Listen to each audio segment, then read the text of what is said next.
नमस्कार साथियों, आप देख रहे हैं SIP विथ 1CR। आज का वीडियो दो भाइयों के कहानी पे आधारित ये वीडियो है म्यूचुअल फंड पे। आप इस वीडियो को ज़रूर देखिए। और एक बात और मैं कहना चाहता हूँ, देखिए एक रॉबर्ट कियोसाकी का बुक है, उसमें लिखा हुआ है कि मायने ये नहीं रखता कि आप कितने कमाते हैं, मायने ये रखता है कि आप कितने बचत करते हैं, कितने सेविंग करते हैं, ये मायने रखता है। कमाने से कुछ मायने नहीं होता है कि आप कितना कमाते हैं। और एक शब्द और उनके बुक में बार बार लिखा गया है, 20 साल पहले की सोचो। कहने का मतलब 20 साल पहले का आज ही आप सोचो। उनके बुक में ये सबसे प्रायोरिटी दी हुई है कि 20 साल पहले का आज सोचो। तो देखिए वो कुछ सोच समझ के लेखक हैं, कुछ सोच समझ के ही लिखे हैं। हम बताएंगे दो भाइयों के कहानी म्यूचुअल फंड के माध्यम से। आप पूरा वीडियो देखिएगा। वीडियो मेरा आपको समझ में आए तो ज़रूर सब्सक्राइब कीजिएगा, लाइक कीजिएगा और कमेंट कीजिएगा। देखिए ये वीडियो बनाने में आपको भले ही 10-15 मिनट का वीडियो ये लगता हो, लेकिन एक वीडियो बनाने में, एडिटिंग करने में, थंबनेल बनाने में, अपलोड करने में, पब्लिश करने तक कम से कम एक वीडियो में 6-7 घंटा का समय लग जाता है। तो आप पूरा वीडियो देखिए और अच्छा लगे तो सब्सक्राइब कीजिएगा, लाइक कीजिएगा और कमेंट कीजिएगा। दो भाइयों का कहानी आज बताएंगे। कहते हैं लोग, सही फैसले वक्त पर लिए जाएं तो ज़िंदगी बदल सकती है। ये बात सही है।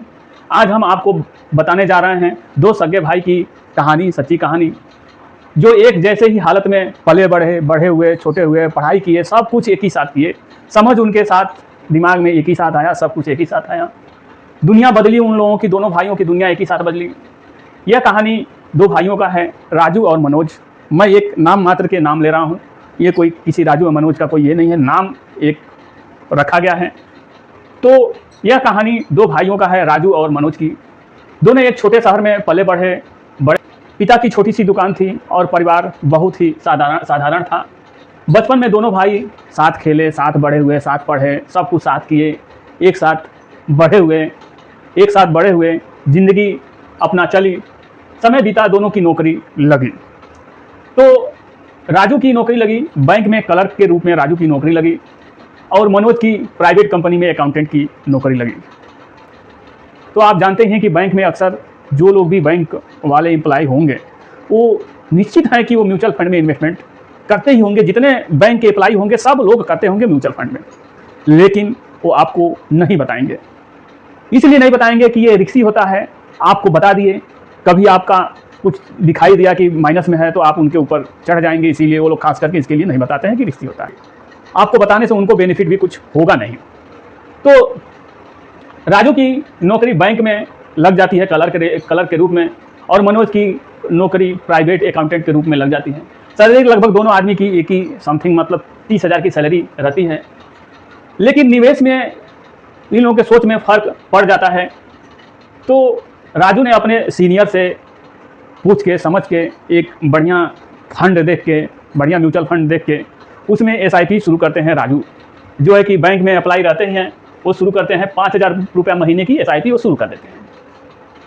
उसके बाद राजू जो है फाइनेंशियल, जो है कि यूट्यूब पे वीडियो भी देखते हैं, गूगल पे भी देखते हैं, अपने बैंक में एम्प्लॉय है ही हैं, तो उनको तो मालूम ही था। तो एक छोटी छोटी धीरे धीरे वो SIP करते जाते हैं, और वो जानते हैं कि कंपाउंडिंग का क्या होता है और कैसे छोटा निवेश से बड़ा बना जा सकता है कंपाउंडिंग के वजह से। वो भली भांति राजू जानते हैं, क्योंकि वो बैंक में है। तो इस तरह से वो करते हैं। लेकिन मनोज इसके बारे में वो नहीं जानते हैं। मनोज धीरे धीरे करके वही 5,000 रुपया FD में रखते जाते हैं, प्लस करते जाते हैं। उनको इसके बारे में कोई बताने वाला नहीं होता है, समझाने वाला नहीं होता है। तो मनोज भी 5-5 हज़ार रुपये महीना अपने आने वाले फ्यूचर के लिए वो 5-5 हज़ार वो भी FD में रखते जाते हैं। FD 6% 7% का रिटर्न देता है। 20 साल बाद ये दोनों लोग, जब 45 के दोनों लोगों का एज हो जाता है, जब फाइनेंशियल फ्री होने का समय आता है दोनों आदमी के पास, अब ये समय बीतते गया, 45 की उम्र हो गई, दोनों रिटायरमेंट की प्लानिंग कर रहे हैं। तो राजू ने 20 साल तक 5,000 रुपये प्रति महीना के SIP किया। कुल 12 लाख रुपया राजू का गया। इक्विटी म्यूचुअल फंड में ये इन्होंने इन्वेस्टमेंट किया था, और औसतन रिटर्न जो है 12% का राजू को मिला। और आज की उसकी वैल्यू 12% का 5,000 रुपये के SIP का 50 लाख रुपया हो चुका है। इस समय उस 5,000 रुपये महीने के SIP का वैल्यू 50 लाख रुपया, यानी इन्होंने 5-5 हज़ार रुपये महीना 12 लाख रुपया इन्होंने इन्वेस्टमेंट किया और 12% का औसतन रिटर्न से 50 लाख रुपया इनका हो चुका। 2-4 हज़ार इधर उधर कम ज़्यादा 50 लाख रुपया इनका वेल्थ बन चुका था। वहीं मनोज ने FD पे, म्यूचुअल फंड पे भरोसा नहीं था। म्यूचुअल फंड वो मनोज के दिमाग में रिस्क ही था। उन्होंने रिस्क के बारे में सोचा कि ज़्यादा रिस्क है SIP में, म्यूचुअल फंड में, तो उन्होंने FD पे ही भरोसा किया कि भाई हम FD में डालते हैं, हमको भरोसा नहीं है म्यूचुअल फंड पे, FD में डालते हैं। तो मनोज ने वो भी 5-5 हज़ार रुपये सेविंग करते 20 साल में जो है कि 12 लाख रुपये उन्होंने भी इन्वेस्टमेंट किया और उनको 6% से उनको रिटर्न मिला, 26 लाख रुपया मिला उनको। राजू ने अपने पैसे से एक प्लाट लिया और बाकी का रिटायरमेंट फंड में ट्रांसफ़र कर दिया कि रिटायरमेंट के लिए उनके काम में आएगा। वहीं मनोज सोच रहे हैं काश उस समय हमने भी SIP शुरू किया होता जो हमारे भाई किए हैं।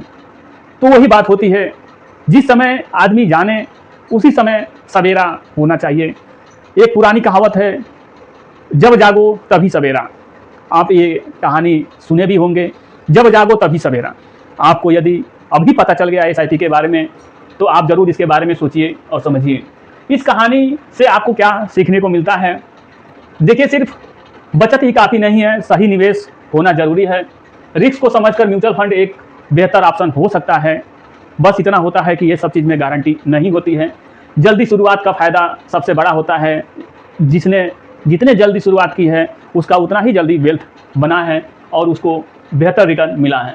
तो आप राजू और मनोज के कहानी से क्या समझ में आया आपको कि क्या FD में बिना रिस्क का पैसा हमको इन्वेस्ट करना सही है कि रिस्क लेके इन्वेस्टमेंट करना सही है? ये आपके ऊपर है। मेरा एक कहानी के माध्यम से बताना एक फ़र्ज था, हमने बता दी। कहानी के माध्यम से क्या समझ आया कि SIP करना सही है कि FD में धीरे धीरे या PPF में धीरे धीरे रखना सही है, तो आपको इस कहानी के माध्यम से क्या समझ में आया? और एक शुरू में हमने बोला था कि आपको एक फ़ंड भी बताऊंगा, वो फ़ंड भी मैं बता देता हूं। देखिए, ये फ़ंड मैं बता रहा हूं, इसी कहानी में भी ये फ़ंड जुड़ा हुआ है और बस ये एजुकेशन पर्पज़ से वीडियो है। ये फ़ंड मैं बस एजुकेशन पर्पज़ से दिखा रहा हूं, बता रहा हूं। मेरा कोई रिक्वायरमेंट नहीं कि आप इन सब फंड में इन्वेस्टमेंट कीजिए। तो देखिए, 20 साल की बात है, वो तो औसतन रिटर्न उसमें बताया गया है। उस फंड में, उस कहानी में औसतन रिटर्न 12% का बताया गया है। लेकिन जेन्युइनली जो ये फंड दिया है सुंदरम मिड कैप, ये पिछले 2002 से ये फंड चालू है और AUM है 12,808 करोड़ का इस फंड में AUM है।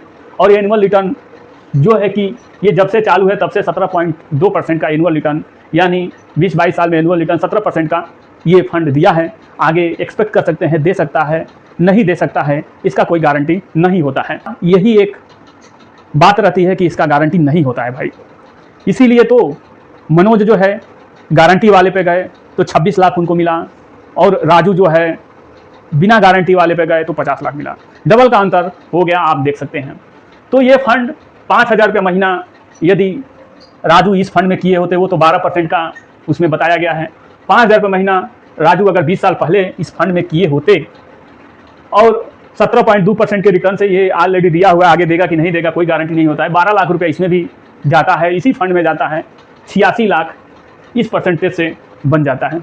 आप सोचिए, अगर इस तरीक़ा से जोड़ा जाए, वो तो औसतन रिटर्न था 12%, ये जेन्युइन रिटर्न है, ये गारंटी नहीं है।